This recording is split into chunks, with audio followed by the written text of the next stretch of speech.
I have the great pleasure in welcoming Her Excellency Fiame Naomi Matafa, Prime Minister and Minister for Foreign Affairs and Trade of the independent state of Samoa.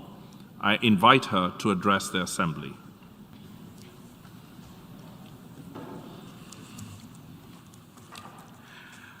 O te tua muamua ona o whātulou le paia malmamalu o Samoa I ona tūlanga whaalupe. Tāpua I maia le a whaise sao I a manuwao a wāle whono usu a malo au whātasi. Mr. President, distinguished delegates, ladies and gentlemen, I extend Samoa's congratulations to His Excellency, Mr. Saba Korozi, on your assumption of the presidency of the 77th session of the General Assembly. Please be assured of Samoa's full support in the successful execution of your mandate over the next 12 months. Mr. President, it is an honor for me to address this Assembly in person as Samoa's Prime Minister as part of the year-long celebratory events of our 60th independence anniversary since we became independent in 1962. Samoa has for decades championed the importance of the rule of law and protection of human rights. Many have labeled the events that unfolded following our 2021 elections a constitutional crisis. While these were difficult times for Samoa, they were also key to our forward journey as a maturing democracy. It divided our country and tested the key pillars of our society: our faith, our culture, and the rule of law. However, my delivering this statement today as the first female Prime Minister of Samoa and bringing about a change in government after 4 decades are testament to the fact that the rule of law has prevailed. Samoa today remains peaceful and stable, despite all the challenges we lived through. My government will continue to safeguard the rights of all its citizens, especially the most vulnerable, by strengthening appropriate social protection measures and prioritizing assistance for those most in need. We have focused on people-centered development as pivotal to the implementation of our development agenda for over the next 5 years. Samoa presented its 3rd Universal Periodic Review in November of 2021. We maintain that our Christian values, unique culture, and traditions complement our human rights obligations and fundamental freedoms which we have committed to promote, respect, protect, and fulfill. Mr. President, as we take stock of the global challenges we face, we highlight the need for sustainable measures to address post-COVID economic recovery and urge all nations to resolve and work towards peace and security, enhance resilience from climate change impacts, as well as achieving our Sustainable Development Goals and the 2030 Agenda. The theme of this year's general debate, a watershed moment, transformative solutions to interlocking challenges, resonates with Samoa, as we clearly recognize that the world is at a critical moment in the history of the United Nations due to complex and interconnected crises. We need an effective United Nations to mobilize our collective efforts and to propel urgent actions to address these issues. The achievement of the SDGs must be the driving force in our collective efforts over the next 8 years. Together, we must elevate our actions with urgency to address the climate emergency, or our planet will be lost to us and to future generations.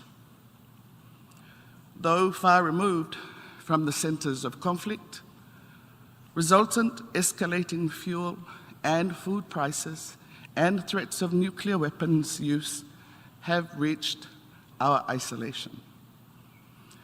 Yet no one empathizes with the war climate is waging on atoll islanders, watching their maritime boundaries disappear fast with sea level rise. Samoa stands ready to meet its obligations and commitments in achieving the SDGs. There is a need to strengthen capacity building at all levels, enhance data and information collection and storage through national and regional climate change portals, as well as invest in robust systems and processes, including reporting and verification and knowledge brokerage.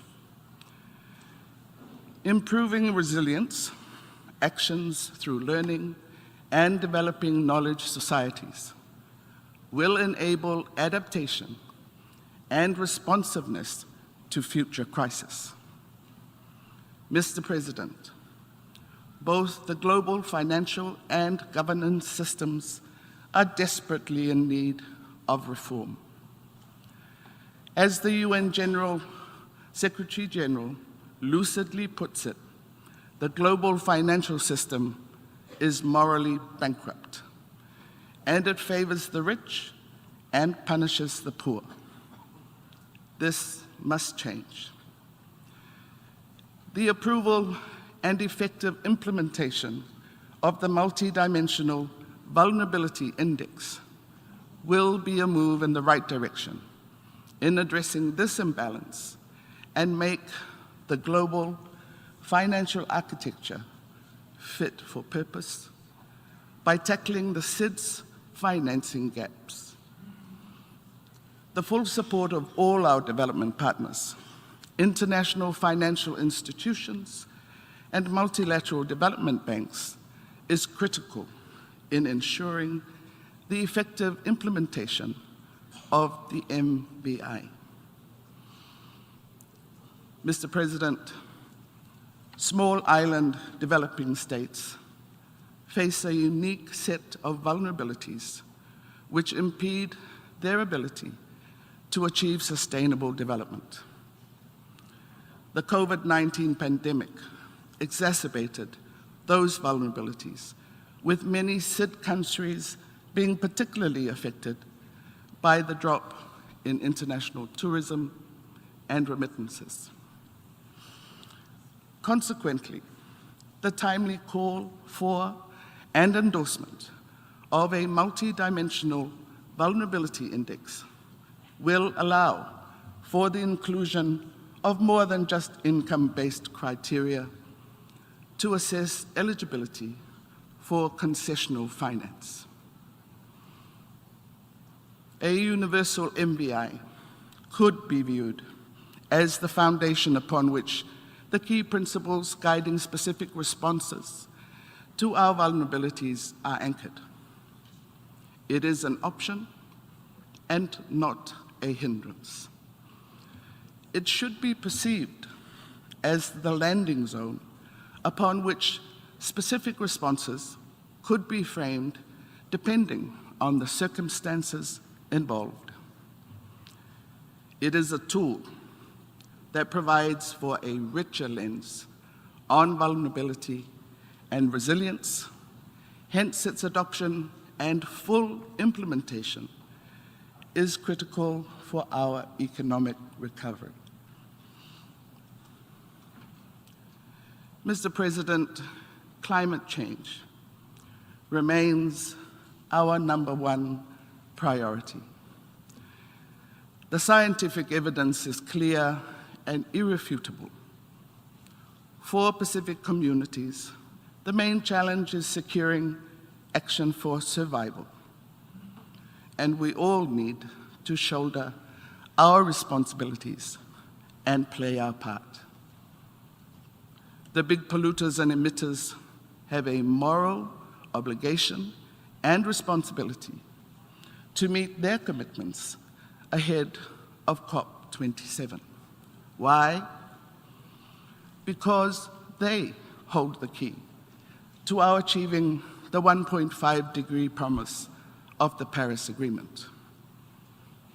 We call on all parties to commit to more ambitious NDCs to meet the Paris Agreement promise, as we are all part of the solution. Our global commitment to implement the Paris Agreement is critical. Even with limiting warming to 1.5 degrees, SIDS will continue to incur severe loss and damage. We must therefore promote recovery investments that are climate smart, resilient, and in line with net zero emissions by 2050. We are at the doorstep of COP27. We must work diligently to generate solutions to meet expectations. The achievement of a 50-50 split between mitigation and adaptation funding is paramount importance to Samoa and SIDS. We should not put out the flame for loss and damage.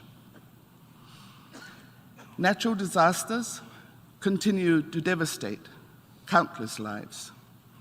Recent climate events are transboundary and drive home the reality that no country is immune to the impacts of climate change. These environmental threats will worsen. The triple planetary crisis is the alarm knell that is reminding us we are putting immeasurable pressure on the planet. Our relentless need to extract resources from nature is causing disruptions, propelling climate change, destroying nature, and raising pollution levels. Any response programs must be informed by our commitment to science for informed policy and law and institutions that strengthen environmental governance. We seek to further enable change through transformations in finance and economic systems, and by leveraging data and technology for the environment. Small island developing states like Samoa do not always have the requisite levels of capabilities and capacity to repurpose and redirect financial and economic systems towards sustainability, improve the effectiveness of legal frameworks, deliver science as the catalyst for action, and be digitally connected. Mr. President, the ocean is in us, and we are the ocean. It is the lifeblood of our blue Pacific nations, the lungs of our planet. But whilst its sustainable use provides a strategic pathway towards our sustainable development, we must also address the associated risks. The health of the ocean is a key priority. We must therefore continue to advance work on the ocean climate nexus, such as through empowering women, girls, and youth with relevant knowledge and skills to contribute to the health of the ocean.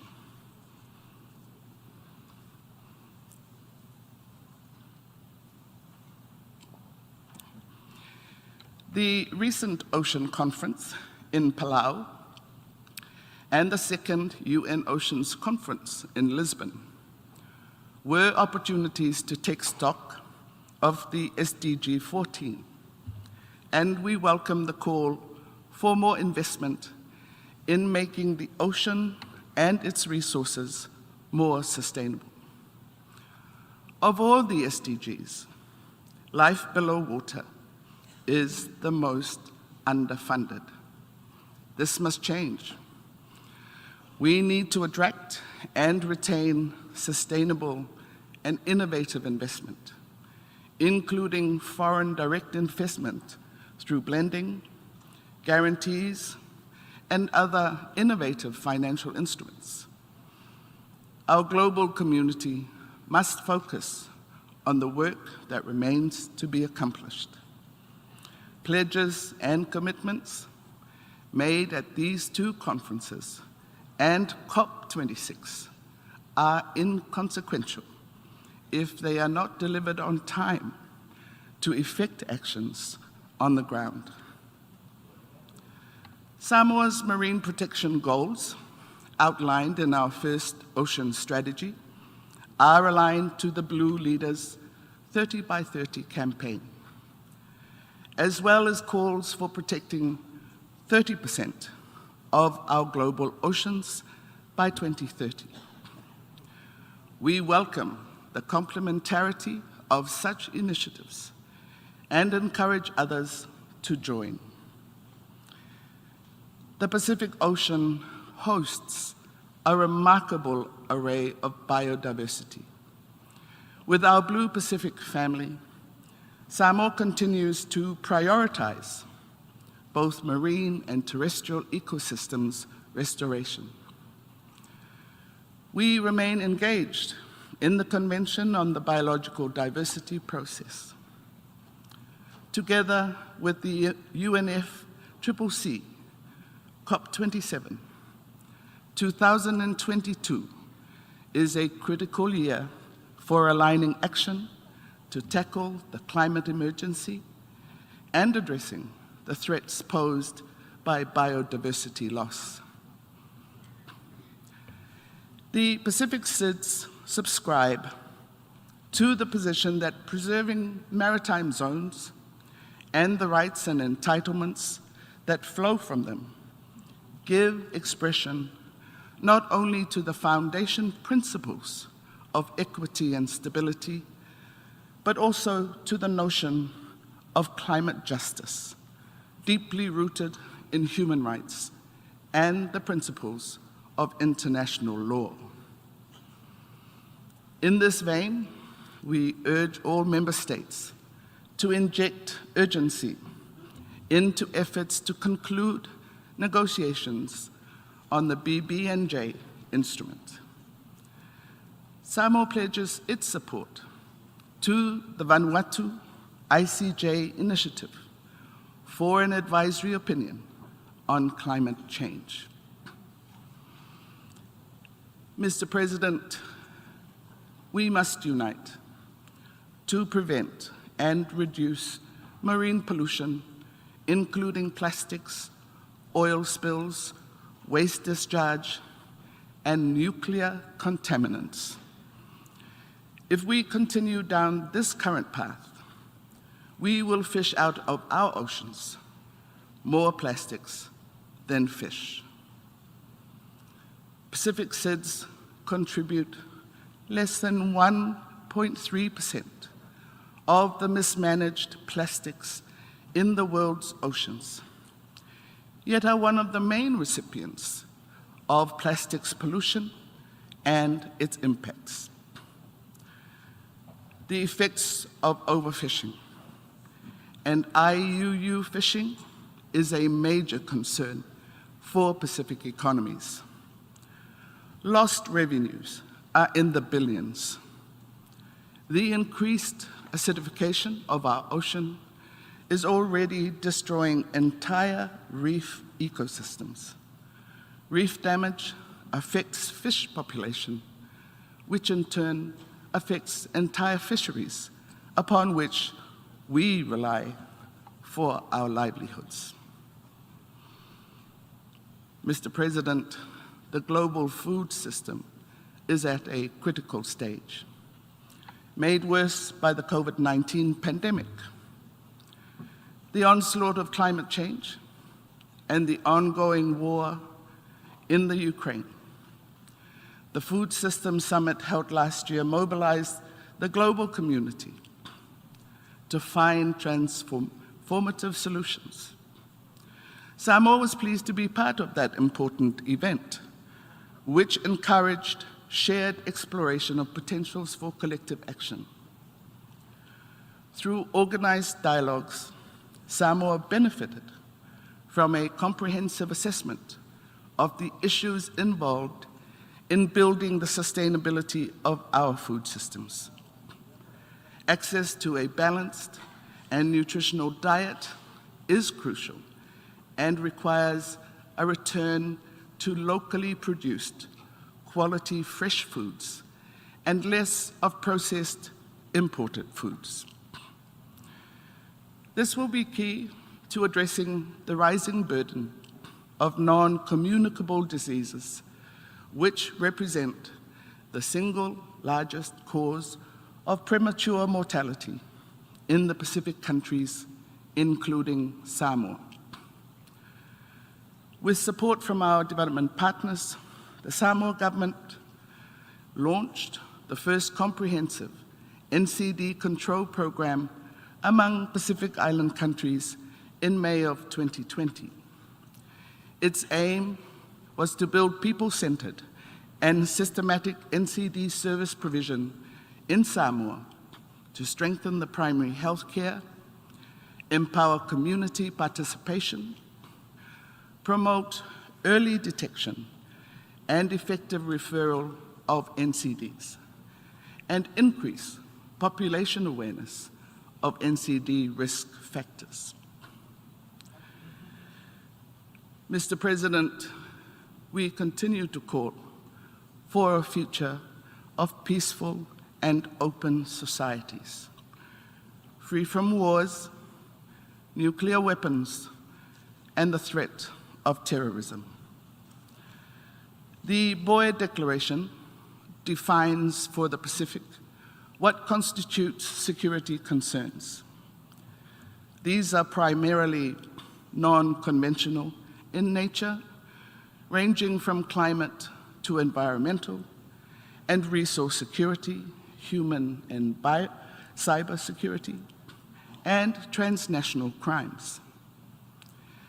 The 2050 strategy for the Blue Pacific, adopted by the Forum leaders at their July 2022 meeting, will support and strengthen the key tenets of the Boer Declaration. While Samoa welcomes development partners on our terms, we note with concern the ongoing geopolitical posturing in our region and urge for our national and collective interests to be placed at the forefront for a peaceful and secure Blue Pacific continent. We are concerned about the serious shortfalls in the implementation of the Non-Proliferation Treaty, noting that nuclear weapon states have spent billions of dollars on modernizing and maintaining their nuclear arsenals, rather than spending on helping victims of past use and testing of nuclear weapons, and focusing on achieving sustainable development goals. The increasing use of ICT has raised issues of security and privacy. The online cyber criminal activities have increased, including the dissemination and misuse of information. We rely on our collective responsibility as a global community to prevent and combat high-tech cyber and electronic crimes. Samoa believes these are crucial processes at the multilateral level in ensuring that cyberspace is safe for all. We therefore need to work together to combat and eliminate these destabilizing activities. Mr. President, accelerated action to meet the promise of the 2030 Agenda and its SDGs is an imperative. COVID-19 and climate change have uprooted and even reversed hard-fought development gains. However, we must persist to meet the SDGs as they provide the best option for a brighter future and countering the threats posed by the climate crisis. We should not forget the commitments and undertakings made towards the full implementation of the Samoa pathway. I thank all SIDS partners, the Secretary General, for their continuous support and commitment to this task. The proposed monitoring framework for the Samoa pathway is a necessary tool for follow-up action and review, allowing for effective resource allocation and accountability. Outstanding issues relating to the framework must be concluded with urgency, considering the fast-approaching timeline set out in the Secretary General's report on this matter, as well as the fast-approaching timeline of the 2024 SIDS conference. Mr. President, no country should be placed in a situation of choosing between rebuilding their economy and servicing their debt obligations. The March 2021 IMF report noted that SIDS simply cannot support their SDGs and fund their core needs on their own under the prevailing conditions of economic contraction.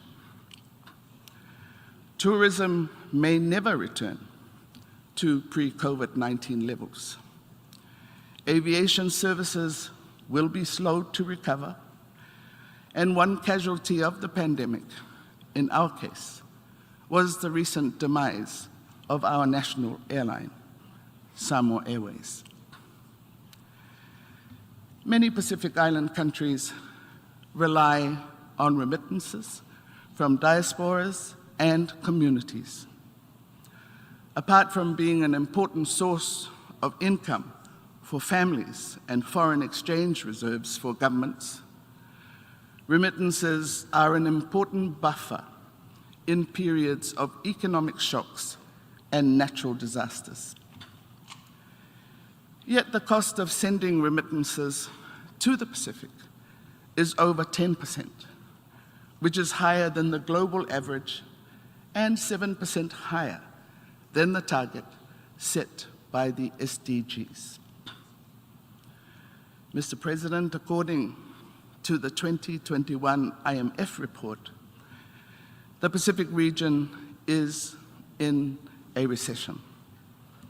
Income demand for regional exports, tourism receipts have all recorded reductions, whilst public spending continues on an upward trajectory. The projected outcome is greater risk of debt distress. It is also the case that most of the Pacific debts are with multilateral agencies. Whilst the adoption of austerity measures is an option, there is also the real possibility that this may worsen poverty and undermine economic recovery. multilateralism, and united international cooperation are our best response to the many threats we face, and building resilience at the national level can only take us so far. Samoa is confident that despite all the challenges, even existential threats for some of us, there is still hope if there is unity amongst our UN family. We need to change our world for the better and leave hope for our future generations. Mr. President, the COVID-19 situation, forcing border lockdowns and state of emergency restrictions, further emphasize the importance of digitalization of SIDS to build resilience and meet the Sustainable Development Goals. Samoa will continue to prioritize the need to invest in digital technologies and to promote a digital economy and connectivity. This is key to stimulating business opportunities and increasing productivity and growth in more traditional sectors such as agriculture and tourism. Investment in innovation and digitalization for Samoa can enable more efficient delivery of health and education, improve connectivity between rural and urban communities, advance economic empowerment for women and youth, and assist with more efficient public service delivery. To fully realize the benefits of a digital economy, Samoans must be able to connect with and trust the technology. An enabling business environment must be in place, and investment in education, skills, and digital literacy is paramount. The availability of fast, reliable, and affordable internet services to government, the business community, and the public is crucial. In the agriculture and health sectors, we are investing in digital solutions for contact tracing and for information sharing between farmers. We recently launched our e-health system to improve medical record keeping and strengthen health information and vital statistics. More importantly, as we expect increasing health security threats, this e-health system will be vital to protecting health and well-being and enhance the resilience of our population. Our experiences with COVID-19 and ongoing fight with climate change reinforces our conviction of the importance of technology and online distance learning to provide access to quality education for all. We should not lose sight of the fact that while pursuing these homegrown solutions, we do not end up creating disparity between those who can and cannot access and afford these solutions. But I am convinced that embracing technology and knowledge and sharing for our people will be a powerful driver for change, innovation, and welfare. Mr. President, our common agenda highlights the urgency of reforming our global governance systems. The coronavirus disease is upending our world, threatening our health, destroying economies and livelihoods, and deepening poverty and inequalities. Increasingly, people are turning their backs on the values of trust and solidarity in one another. The very values we need to rebuild our world and secure a better, more sustainable future for our people and our planet. We agreed that our challenges are interconnected across borders and all other divides, and can only be addressed by an equally interconnected response through reinvigorated multilateralism and the United Nations at the center of our efforts. Our common agenda is, above all, an agenda of action designed to accelerate the implementation of existing agreements, including the Sustainable Development Goals, and it is our roadmap to recapture this positive spirit and begin rebuilding our world and mending the trust in one another that is needed at this moment in our history. Like the Security Council and the global financial system, Samoa is convinced that now is the opportune moment to bring about reforms that would make our global response to future crises and emergencies more effective, timely, and that an all-UN institutional approach is a necessity. Mr. President, in conclusion, let me end by reaffirming Samoa's commitment to the United Nations and our conviction that it remains the foremost forum to address all issues that transcend national boundaries. As we look to the future, the collective hope for humanity is for leaders to take the tough decisions for the health of our planet. Entrenched positions devoid of today's realities and in pursuit of unrelated agendas do not have a place in our collective efforts. While we need to make bold and courageous decisions, let us protect the safety nets crucial to our existence. There is a saying in my country that reads, "Aua le naunau I leia, ai mau mauai le upenga," which translates to, hunger not for the fish, at the risk of ruining your net. I thank you, Mr. President, for the opportunity to make this statement on behalf of my country.